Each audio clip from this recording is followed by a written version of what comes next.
변화의 바람이 불고 있는 농촌에서 새 희망의 길을 찾아봅니다. 잘 사는 농촌, 부농의 꿈을 이루기 위한 똑똑한 농촌 만들기, 주식회사 직거래 김석 대표와 함께하겠습니다. 대표님 안녕하세요. 네, 안녕하세요. 김석입니다. 네, 우리 사회가 급변하고 있고 또 소비자들의 인식도 변하고 있습니다.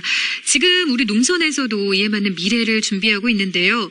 오늘은 이런 변화에 대응하는 우리 농업의 미래에 대해서 얘기 나눠본다고요? 네, 하루가 멀다 하고 전해오는 각종 뉴스를 보면 사회, 경제, 정치, 산업, 문화 등 앞으로의 미래가 어떻게 변할지 참 예측하기가 어려운데요. 네. 이러한 변화 속에 농촌의 미래도 예측하기가 쉽지가 않습니다. 농촌이 처해 있는 현실과 불어오는 변화의 바람 속에 우리 농촌이 앞으로 어떻게 미래를 준비하고 대처해야 하는지는 농업인들에게 매우 중요한이라고 볼 수가 있습니다. 네. 그런 의미로 오늘은 지금까지의 변화의 내용과 앞으로 일어날 생활을 토대로 미래 농업에 대해 말씀을 나눠보도록 하겠습니다. 네.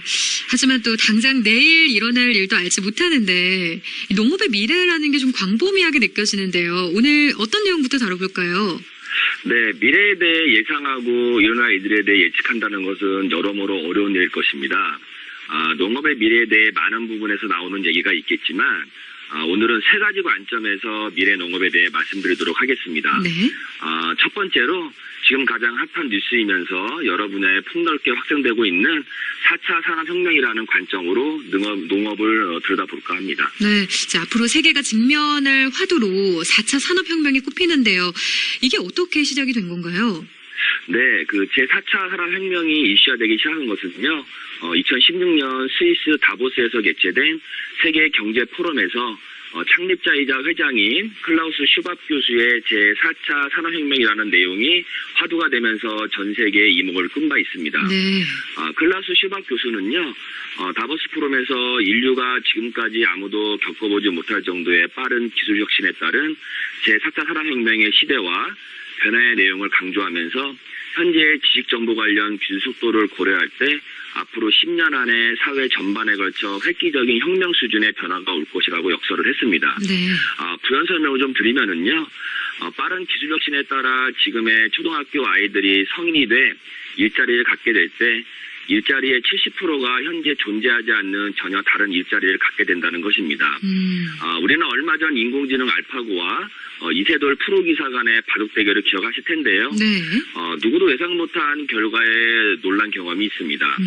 이런 과학기술의 발달과 사회 전방에 벌어지는 빠른 속도가 4차 혁명의 특징이라고 보시면 될 것 같습니다. 네. 그러면 이런 4차 산업혁명이 우리 농업에는 어떤 영향을 가져오게 될까요? 네, 참 예측하기가 힘들겠지만은요, 지금까지의 흐름을 볼 때요, 4차 산업혁명이 우리 농촌의 농법과 농업인의 환경에 많은 변화를 줄 것으로 예상을 하고 있습니다. 앞에서도 말씀드렸지만 4차 산업혁명은 기술 혁신에 따른 과학기술에 기반을 두고 있기 때문에 농업 분야에서 많은 부분을 차지하는 농법의 변화가 예상이 됩니다. 네. 예를 들어 드론이 농지와 날씨, 환경 등을 촬영하고 분석하여 이를 토대로 앞으로 해야 될 일들을 개선하고 시행착오를 줄여 나갈 수 있습니다. 또한 일어날 일들에 대해 미리미리 예측하여 효과적인 농장 운영과 자연재해에 대해서도 예방을 할 수가 있습니다.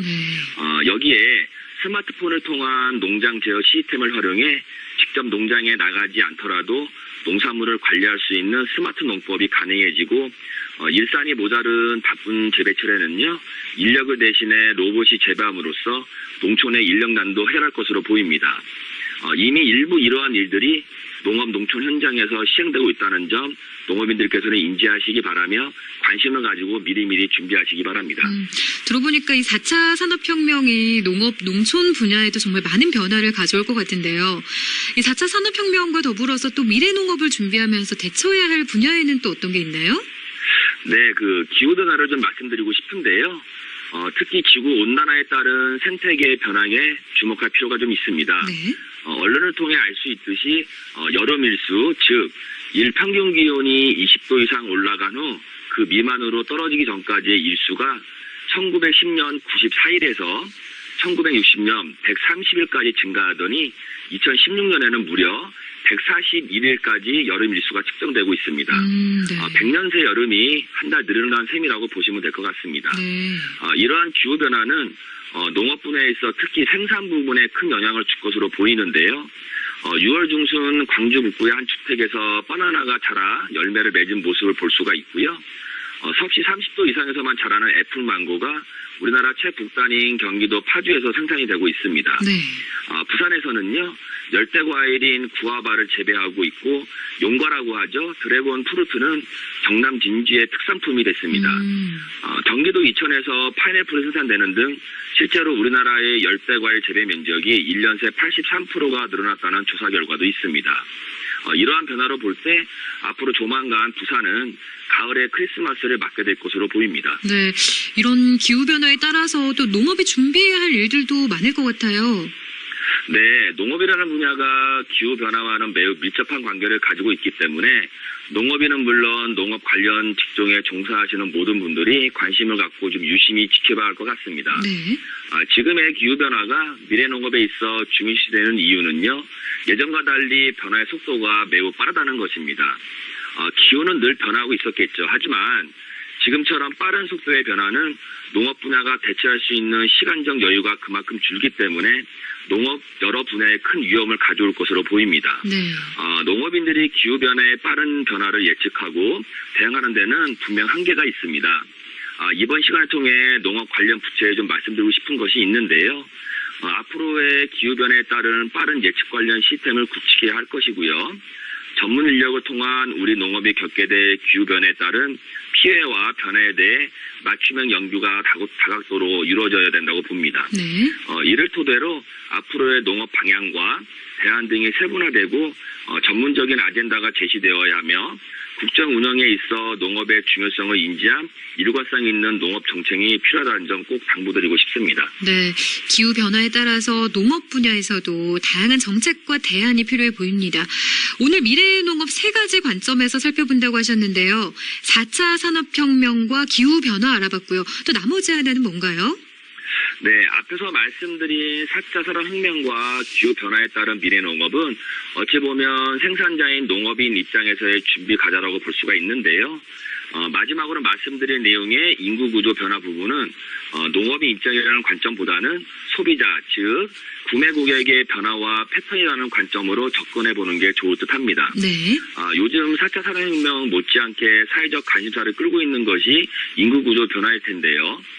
저출산, 초고령화 사회로 진입한 대한민국의 앞날에 대한 걱정이 그 어느 때보다 높은 게 현실입니다. 네. 일부 보도에 따르면 지금의 인구구조 변화 추세라면 30년 내 84개의 시군이 사라질 수 있다라고도 합니다. 여기에 농촌 환경도 의미 있는 조사 결과가 있는데요. 통계청이 발표한 2016년 농림어업 조사에 따르면 농가의 65세 이상 고령 인구 비율이 40.3%로 전년 38.4%보다 1.9% 늘었다고 합니다. 네. 1949년 농업조사한 이래 처음으로 65세 이상 고령 인구 비율이 40%를 넘어선 것이라고 합니다. 이러한 저출산 초고령화의 인구구조 변화가 앞으로 우리 농업에 큰 영향을 줄 것으로 보입니다. 네, 이런 저출산, 고령화 문제가 사실 어제 오늘의 일은 아닌데요. 이런 인구구조의 문제는 농업에 어떤 영향을 미치게 될까요? 네, 앞에서도 말씀드린 대로 소비자, 다시 말해 구매 고객의 관점에서 볼 때 구매 방법 및 절차 등에서 농업에 미치는 영향이 클 것으로 보입니다. 네. 간단히 말씀드려 생산에 따른 구매 패턴의 변화를 줄 수가 있는데요. 앞 시간을 통해 말씀드린 농산물 판매 전략에서도 알 수 있듯이 고객들이 농산물을 구매하는 인식이 바뀌고 있고 인구구조 변화, 저출산에 따른 가정의 붕괴로 1인 가구가 증가하고 있습니다. 이런 현상으로 혼밥, 혼술, 혼식이 늘고 있는데요. 네. 우리 농업도 이러한 현상에 발맞춰 생산성 향상과 품질 개선의 농업 방향에서 판매와 서비스라는 개념으로 농업의 방향을 맞출 필요가 있다고 말씀드리고 싶습니다. 아무리 좋고 구입하고 싶어도 1인 가구들의 습성상 많은 양을 구매하라기는 쉽지가 않습니다. 여기에 먹거나의 보관 등의 문제도 1인 가구가 늘면서 고민해야 할 문제라고 볼 수가 있습니다. 정리를 해보면 네. 저출산 등의 인구구조 변화가 농업의 소비 패턴의 변화를 줄 것이고 우리 농업은 이를 바탕으로 고객의 입장에서 구매 시 편의성과 구매한 후 보관 등의 사후 서비스에 대해 더욱더 고민하고 대안을 마련해야 될 것으로 보입니다. 인구 구조의 변화의 문제점과 사회적 변화는 농업뿐만 아니라 사회 전반에 걸쳐 앞으로 많은 분야에서 변화와 충격을 줄 것으로 보입니다. 네. 그런데 오늘이 아쉽게도 이 똑똑한 농촌 만들기 마지막 시간입니다. 이제 처음에 강소농 교육으로 시작해서 미래농업으로 마무리했는데요. 우리 농업에 대해서 다방면으로 생각해 볼 수 있는 소중한 시간이 된 것 같습니다. 네, 약 3개월에 걸쳐 우리 농업에 대해 고민하고 대안을 찾아보는 뜻깊은 시간이었습니다. 네. 농업 강서로서요, 그 누구보다도 농업에 대한 애착과 관심이 많았는데요.